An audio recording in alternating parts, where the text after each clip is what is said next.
Welcome everyone, this is Viking, and today we're going to do some quick Harrier missions. We're going to take off vertically from the deck because we're at under 10,500 kilograms, so under 23,000 pounds, and that means that we're light enough to take off vertically.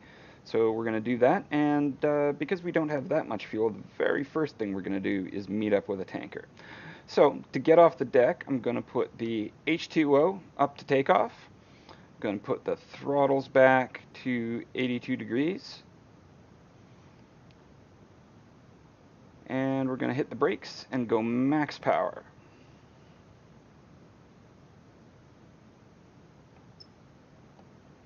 And up we lift. We want to try and keep the witch's hat on the horizon. And then we're going to raise the landing gear. Get the flaps down and transition forward a little bit on the nozzles.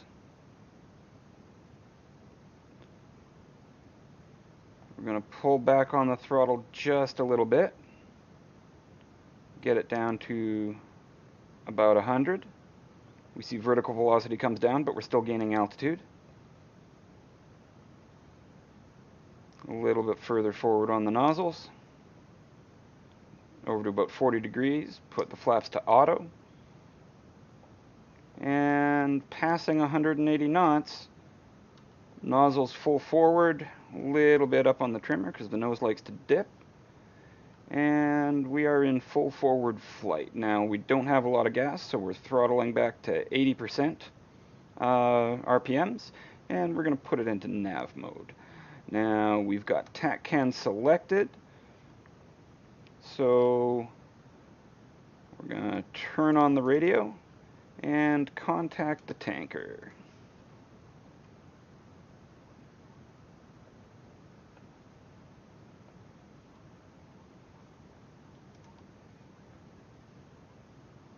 Will do.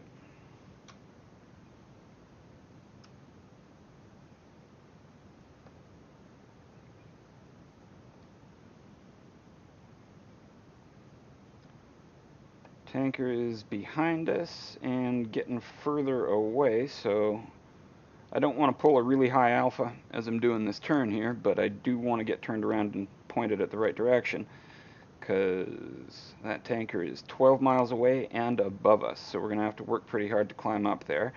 I'm going to put the throttle back up to 100 and climb at an angle of about 15 degrees.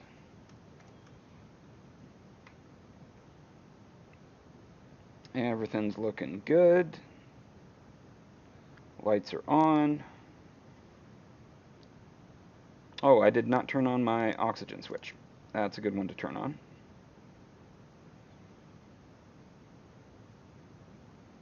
Got DMT on, FLIR on. Everything's nicely illuminated. Radios are all on. I'm going to turn on my RWR even though we don't really need it right now.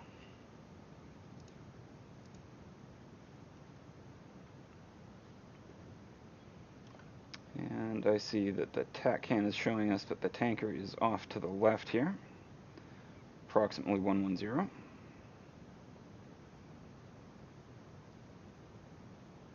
I'm going to drop the nose down because we're approaching the 20,000 foot mark. Get the throttle back down to about 85% RPMs.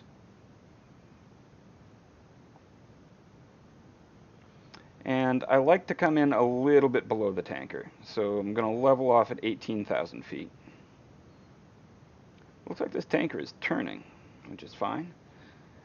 And we are 10 miles out, so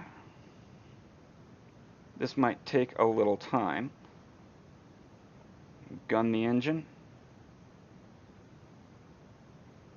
Our current Mach number is 0.78, and we can handle a maximum of about 0.86. So once we hit that level, I'm going to throttle back a little bit.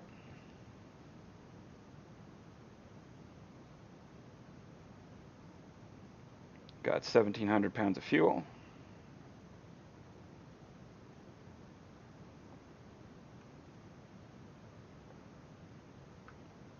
Boy, we're closer than I realized, and what is this guy doing? I thought he was going the other way.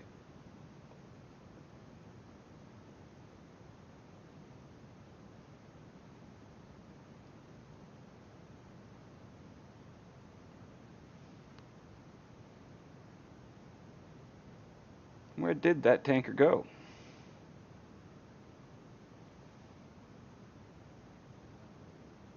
I don't even see him.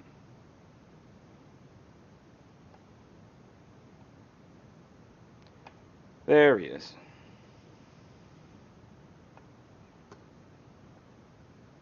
Does this guy think he's on the aerobatic server? Come on, man.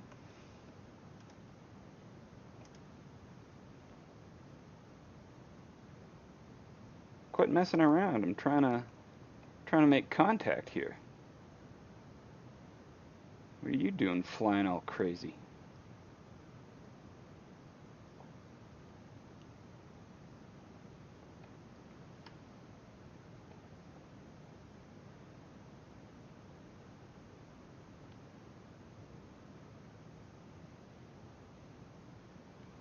We want to make sure that our flaps are in cruise position. It is.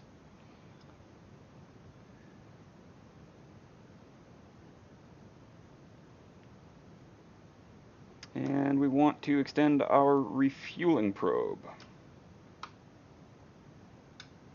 Okay, got that all sorted. Now we just got to catch this guy, but we don't want to burn a ton of gas doing it.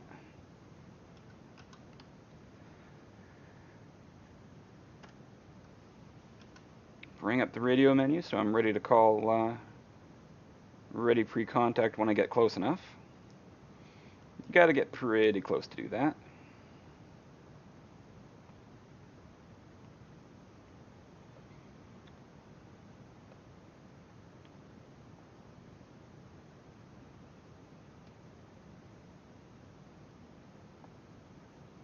And we're going to switch the HUD mode to VTOL, because that shows us things like RPM levels and whatnot, and I like seeing that when I'm doing my air-to-air refueling.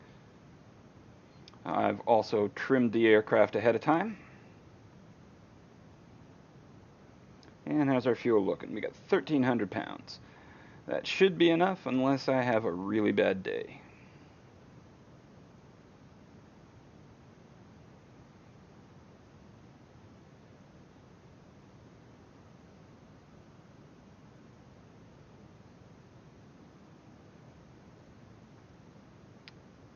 Looks like he's doing about 325 knots.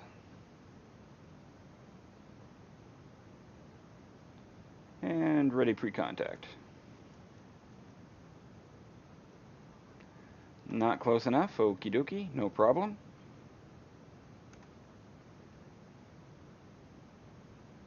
Seriously, dude? Come on. That's more like it. Alright.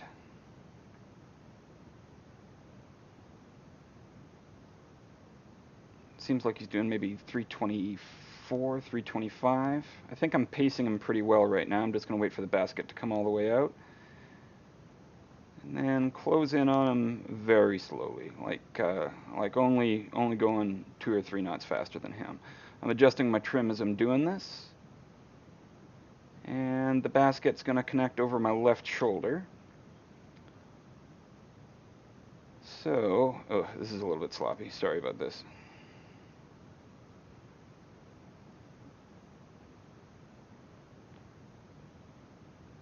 Okay, so 323 seems to be actual speed. 324 is closing very slowly. Oh, but not slowly enough. And I'm off center. And missed. Back it off.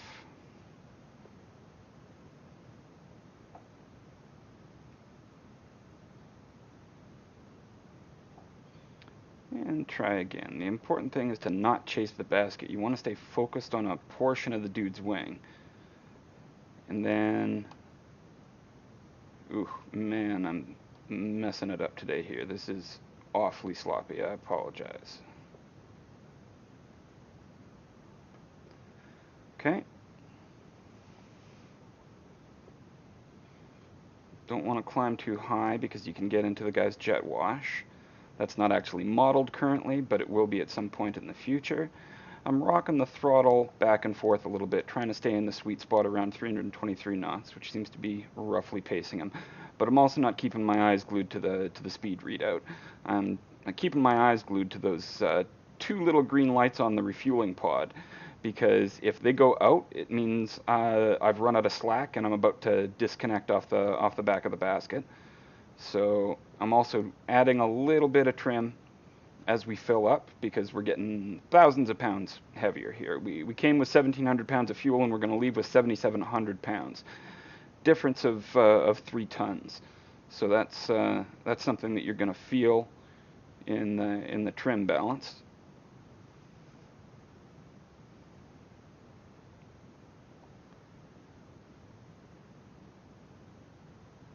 So far, so good.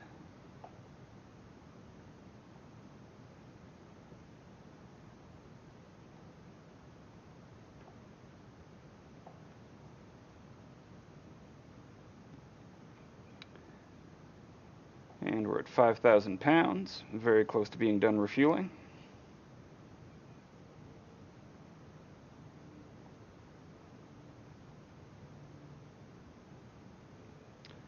We're creeping up a little too close. I'm backing it off, backing it off.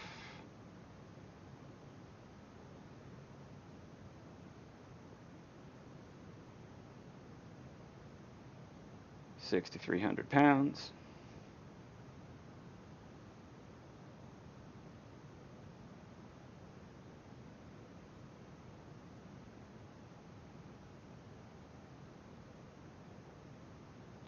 Need a little more nose-up trim, I see. Whoops, maybe that was a wee bit too much. Might have been a wee bit too much there, but that's all right. We still got this. And right on.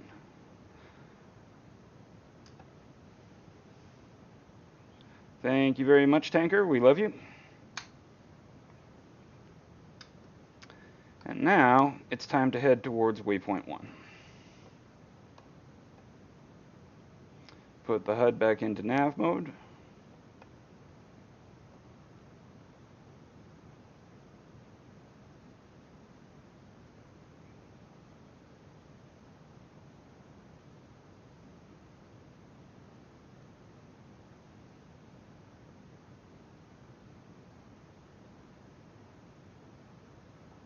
And there's the heading bug.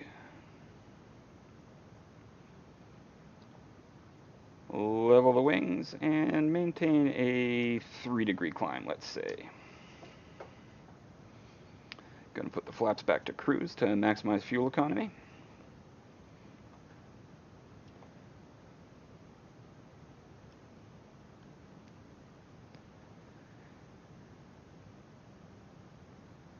And I'm going to gun it up to 100% RPMs until I get up over Mach 0.8, and then I'll drop it back to about 85% RPMs. While we're waiting for that to happen, let's put this over to the stores page and pop this thing into air-to-ground mode. I'm going to select my GBU-12s, and I'm going to arm the fuse. That's really all you got to do for the GBU-12s. You also got to set the laser code, but we'll do that momentarily.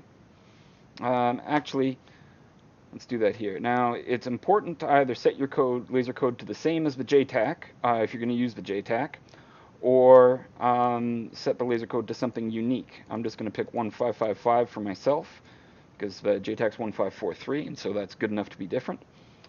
And then I'm going to put it back into nav mode, and I'm carrying 2 infrared Mavericks on the inboard pylons and 2 laser Mavericks on the middle ones, and the GBU-12s, the laser guided bombs, those are on the outboard pylons. And I want to warm up my Mavericks.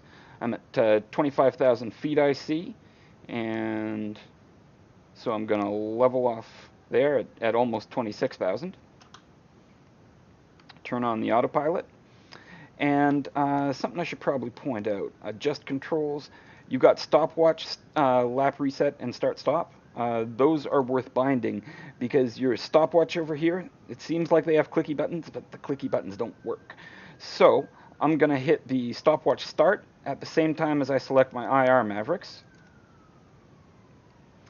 And down here, it says STBY, that's for standby.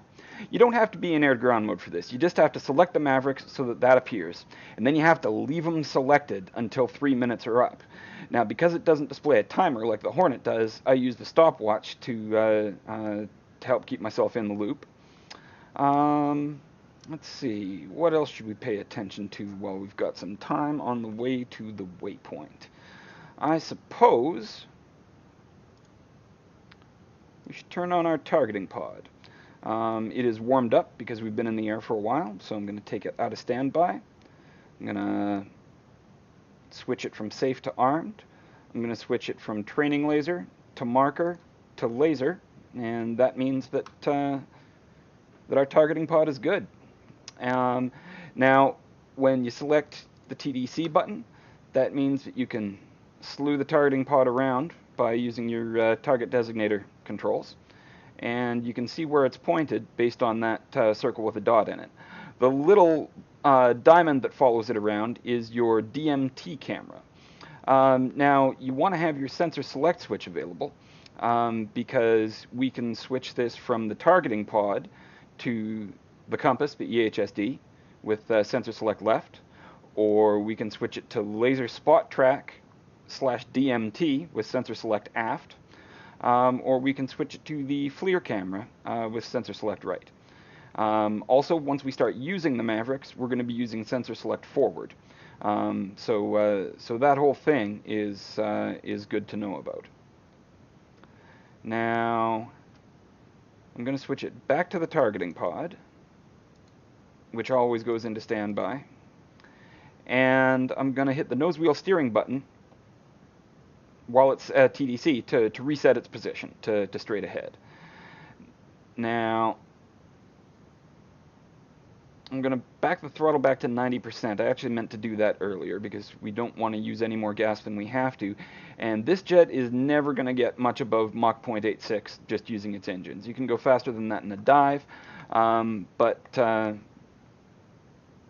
just, hey, wait a minute, where are we on this one? Okay, we're at like 2.5 minutes, so it still says standby.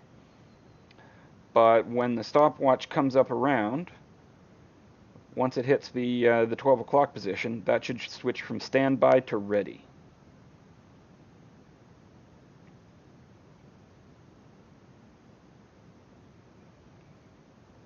Ten seconds. 5 seconds.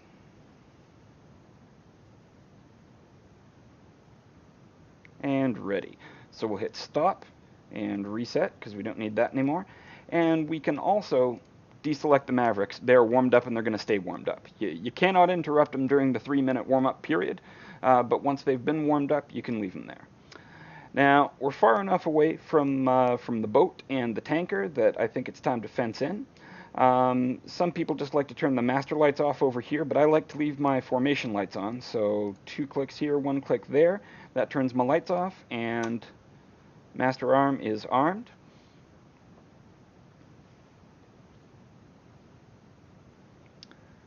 Now, the first thing we're going to do is use the targeting pod to laser our target and drop the bomb. Then, we're going to turn off the targeting pod, and we're going to use the Harrier's built-in laser spot track system and the JTAC's helpful laser beam to drop our second GBU.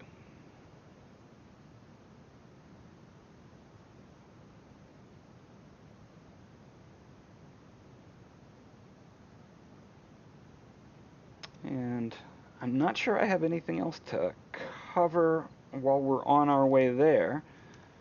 So let's just speed up time a little bit. Try to get things moving along.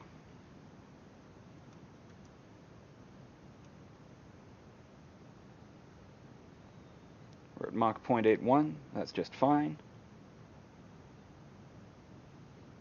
Got over 6,000 pounds of fuel, so we got plenty of time over the target.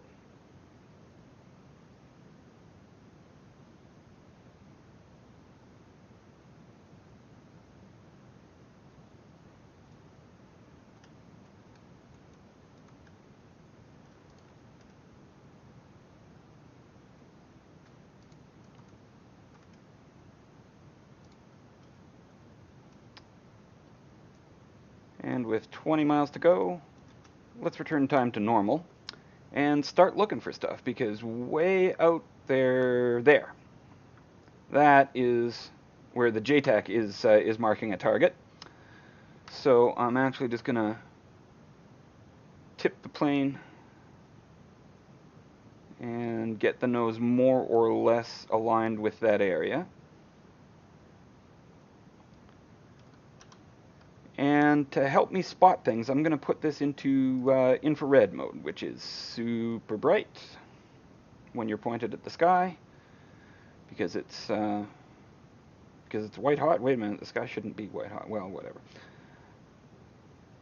And okay, so there is the infrared smoke that the JTAC is using to mark the target, and there is the little Strela guy that I'm going to target.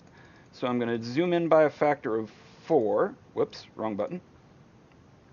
And then we can also go wide narrow with this thing, or we can double click sensor select down, not aft but down, and that turns it from TDC to HTS over here. And that means that, oh man, is it left or right that does this? Yeah, okay, so sensor select left will toggle the narrow wide thing. So we've got point tracking on this dude here, and we're in air to ground mode, and we got the GBU-12 selected, and it says 25 seconds to release. So I'm gonna fire the laser, and I'm gonna roll my plane a little bit to the left, so that the bomb fall line goes right through my total velocity vector. And with 6 seconds remaining, I'm going to hold down the pickle button, and the line comes down, and boom, it dropped the bomb. So we got to make sure that the laser stays on the target for the duration of the bomb's fall. We're allowed to zoom out, but we're not allowed to move that cursor because the bomb is following the laser. Now I'm also trimming the aircraft here as I turn away. It's still rolling to the right a little bit, so trim left, trim nose down. This is pretty good. I can turn on autopilot now and it'll take care of the finer details. I'm gonna zoom all the way out here because I want us to be able to see that bomb do that. That's pretty cool. If we turn it into normal vision, then it doesn't seem as spectacular, but that's all hot gas from the bomb's explosion. So on infrared, it looks a lot hotter than it is. I am going to hit nose wheel steering to, oh wait, I forgot. It doesn't want to reset the position properly when it's an HTS. So I double tapped again to switch it back to TDC, then nose wheel steering, and that puts the targeting pod up there. Turn off TDC, put it in standby. And for the second bomb, we're going to go to EHSD code 1543, enter. And we're going to let the JTAC find this target for us. Now when you're turning, you don't really want to let your alpha go over 10 because that'll start to bleed off a fair bit of speed. So I'm trying to keep my alpha in the 9 to 10 range. I should also try and keep my TVV on the horizon so we don't lose altitude. And then I'm going to hit sensor select aft. And that puts us in laser spot track. You can see the LST on the upper right-hand corner of the HUD there, or along the right-hand edge. And we know it's that red smoke plume in the distance that the JTAC is marking. So with the laser spot track system active,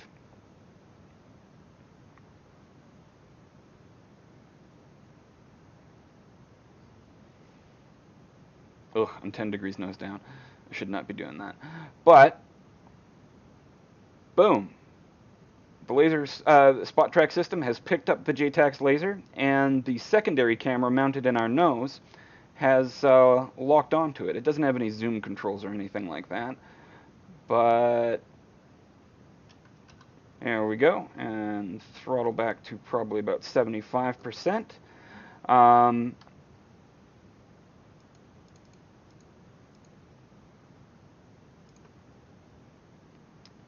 So anyway, that's the vehicle. And whoops, we've gone a little bit off course. That's okay. I'm going to do sensor select aft again to disable laser spot track mode, but it's still going to stay locked on that target. The camera that's looking at it now is called the DMT, and it's what you use instead of a TGP if you don't have a TGP. The TGP weighs a fair bit, and so sometimes if you're doing vertical takeoffs and such, you may want to leave the TGP at home. Now, because you have a DMT. Now, the problem with the DMT is it's mounted in the nose, and it can only look more or less straightforward. It can do a little bit left-right, but not much. As before, I held down the pickle button, and when the bomb fall line, or when the horizontal line came down to my total velocity vector, it dropped the bomb. And now I've turned away from the target, and I'm trimming my aircraft. Those 4 diagonal slash lines mean that I don't have any specific air-to-ground ordnance selected right now. Since we don't need to do anything while this falls, might as well just watch it happen.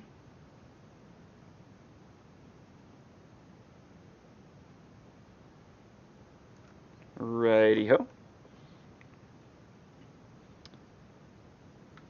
Alright, let's switch to laser Mavericks. We still got 1543 dialed in. That's the JTAC's laser code. And as you can see, we've also got a little arrow pointing to where the target designation is, and it says that we're 6.5 nautical miles from the target. If you hit nose wheel steering, it cancels that target lock, and the DMT just points straight ahead. Sensor select left switches us back to the compass. And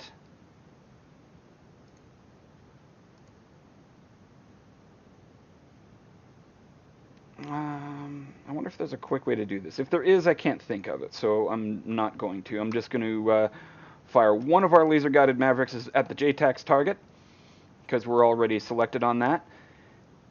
And then I'm going to fire the second one using target pod designation. So I've got the laser code dialed in, 1543. Oh, look at my alpha. It's like way over 10. It's like 12 right now, because I let my speed drop, because I let my alpha get too high, which made my alpha worse, which made my speed drop off even more. Alright, so hit cage on cage, and the laser Maverick starts seeking. And point it down at its target. And we see that it's 7 miles away, which is well within range, so rifle. And the JTAC is taking care of the lasing, so we can just turn away.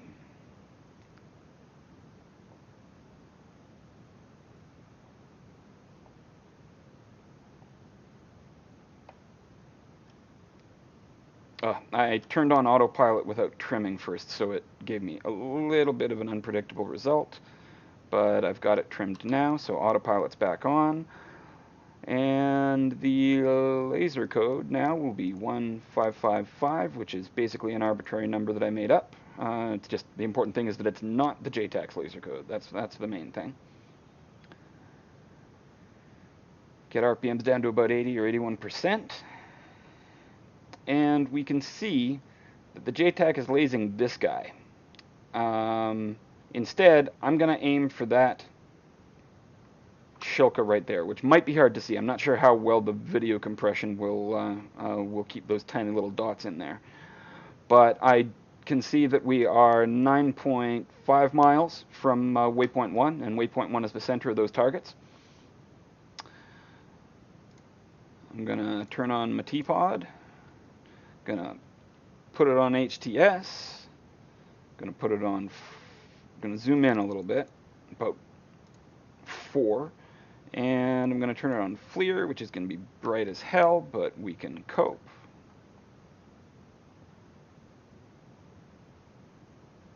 For the turn, I'm going to increase throttle.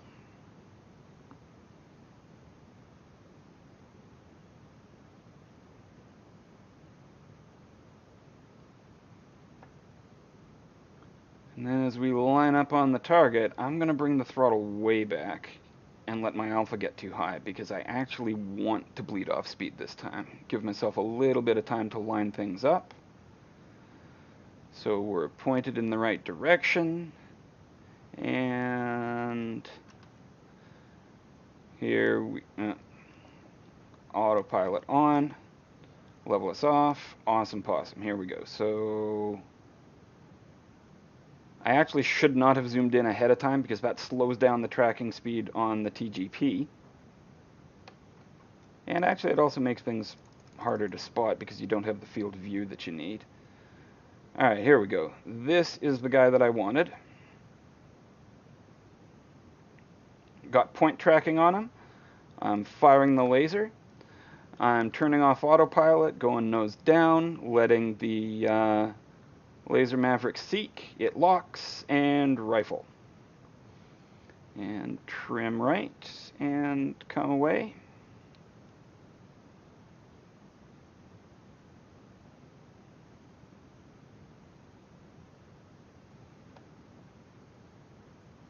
Trim right, trim nose down, trim right, and autopilot. And we're going to zoom out.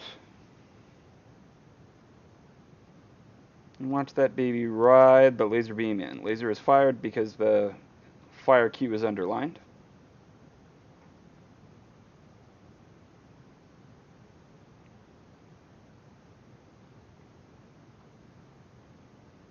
Shack. That dude's done. Alright, let's find a different one. How about this happy little fellow over here?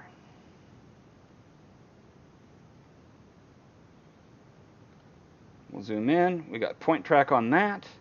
And we don't need to fire the laser. And we're going to put it back to TDC. And then we're going to select our infrared Mavericks. And because our targeting pod has that guy, even though it's going to lose him as we make the turn, our targeting pod has that guy. So when we come around here,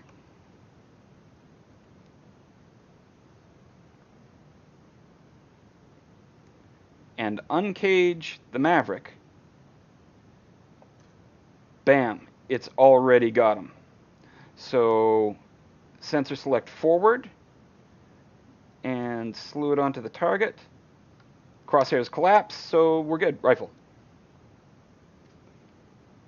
And then I'm going to hit gonna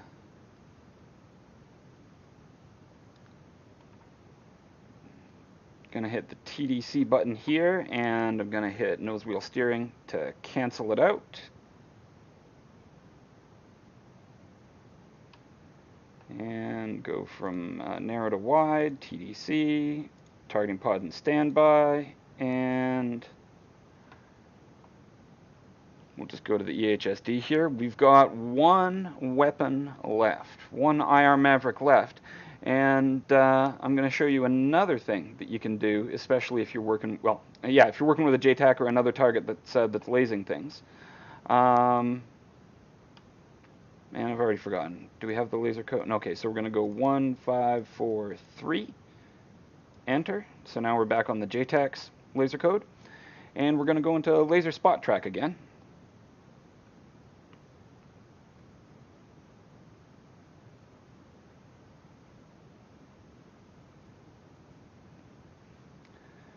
And at the moment, we actually have too much gas, so I'm going to be pretty liberal with the throttle. Laser spot track is seeking the JTAC signal. There it is. And so we go aft to unselect laser spot track because it's already locked. And then we go uncage, which uncages the Maverick. And then we can hit the TDC down button to just... Oh, wait, we're not close enough. We should be close enough. Oh, sorry, sensor select forward, TDC down. Collapses the crosshairs, fire.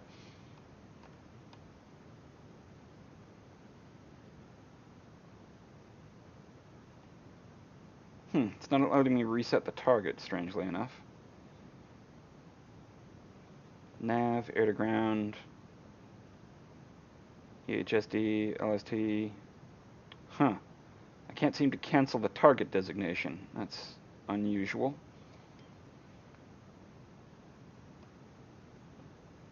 Seriously, why can't I do that?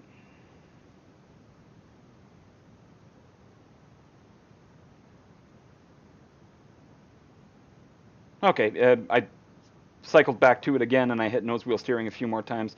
Eventually it canceled it, so cool. Now I have more fuel than I need, and being up this high is not going to use up as much fuel as I want to. So it's great that we took out some Shilkas and some Strellas.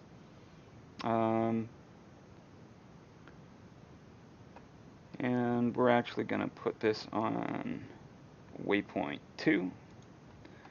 And now that we're down nice and low, we are really going to gun it, because we want to burn some fuel on the way to the airfield so that we can do a spiffy little vertical landing.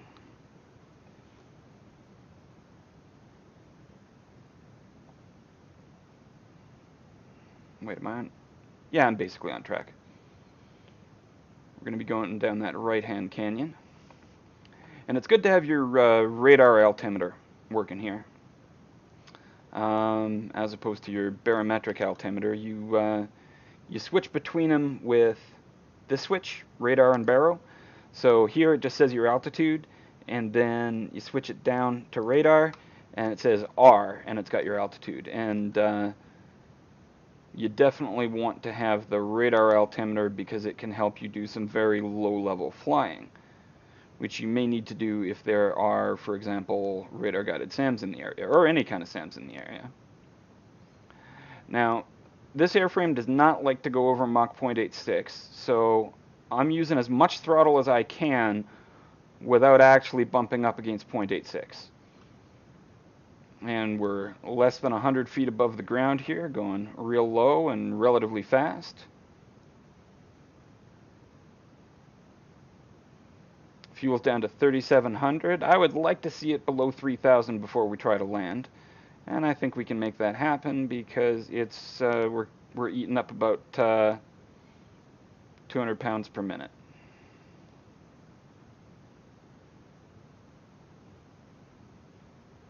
It says we over here at waypoint 2, it says that we're 15 miles, and that's a minute and a half till we get there. So that'll put us at about 3,400. We might do a few laps.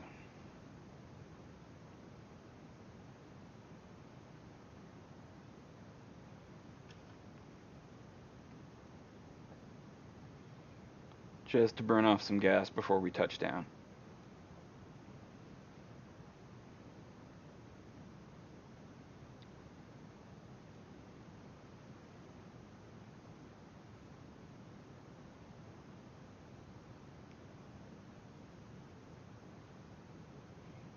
Alright, coming up on the airfield, I'm going to gain some altitude so that I can see it. Oh yeah, we're basically lined right up.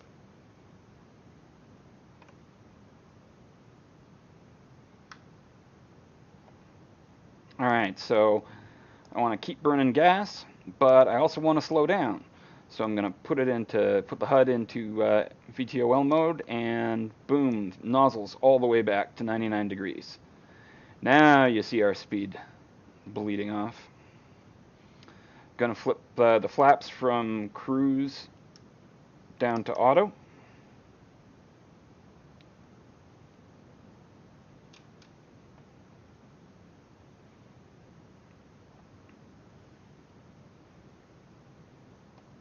And we cannot lower our landing gear until we're under 250.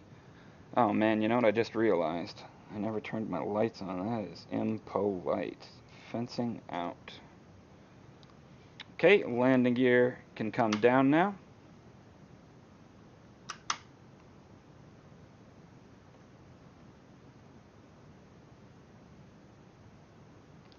Now I'm going to try and do a vertical, but we're a little on the heavy side. 3,100, I wanted to be under 3,000. So just in case I have... Oh, no, wait, I'm not carrying a gun. Oh, this will be fine. This will be fine. Okay, nozzles forward to 82 degrees. That's basically the hover stop position. That means that if you put this witch's hat symbol up on the horizon line, you have no longitudinal acceleration.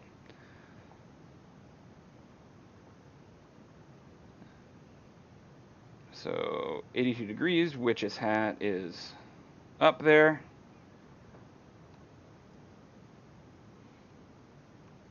Pretty sure the gear is down. Can't actually check by looking, but the handle in the cockpit is in the down position, so that's promising.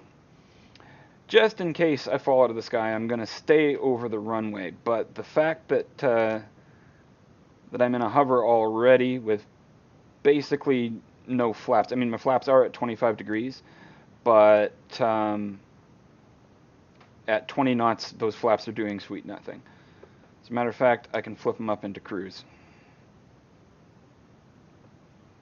Radar altimeter says I'm at 20 feet. I'm doing a little bit of trimming because I'm going to try and make the most precise landing I can.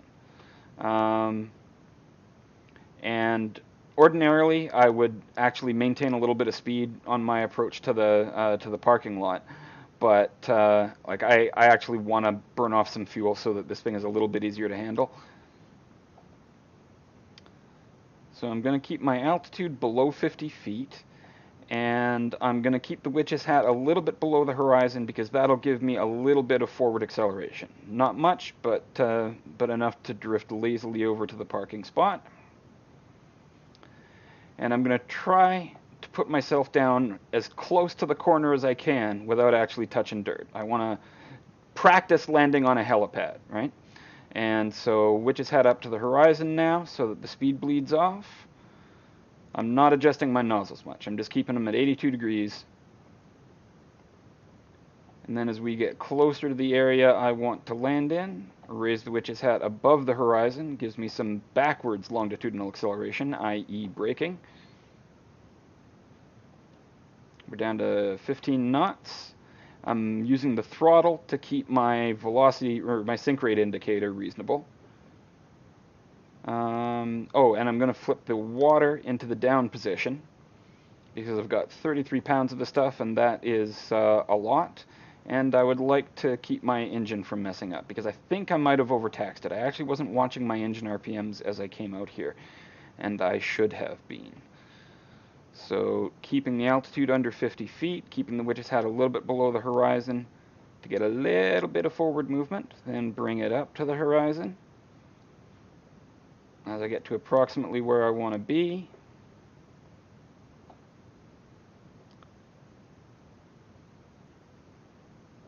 okay, we're getting real close to the corner of the parking lot. So I'm going to turn it to face the direction I want. And I know there are trees behind me, so I got to be real careful here. But I can see the corner. I can see the corner. Get that witch's hat up there. Okay, okay. Oh, I'm at 83 degrees nozzle. That's my problem. Okay. Got a little bit disoriented there, but I'm okay. I'm okay. I'm trying to pretend this is a helipad. And so I'm being as careful as I can. I think I'm a little too far forward. No, I'm all right. I'm all right. Gonna move a little bit left. Gonna straighten it out a little bit, witch's hat on the horizon, and land. Hit the brakes. Pull the throttle back down to nothing. Water switch off. Nozzles forward to about 12 degrees. Anywhere between 10 and 15 is fine. Nose wheel steering on. And how did I do? I think if that were a helipad, that would be considered pretty darn close to the center. So I'm happy with that landing. And yep, that's it. That's the basic weapons employment using targeting pods and laser spot track with infrared Mavericks, laser Mavericks, and GBU-12 laser guided bombs. Cheers, everyone. See you next time.